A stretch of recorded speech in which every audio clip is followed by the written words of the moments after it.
বসে আছেন প্রভু রামনারায়ণ, চতুষ্পার্শ্বী ভক্তবৃন্দ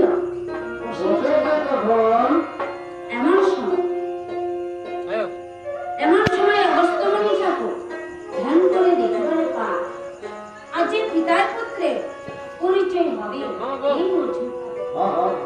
তাই মুনি ঠাকুর ভাবছে বলে মা যে আমি যদি কার্যখানা না ঘটাই তবে বলো এই ভেবে মুনি ঠাকুর ধীরে ধীরে অযোধ্যা করেছে গমন। কিভাবে?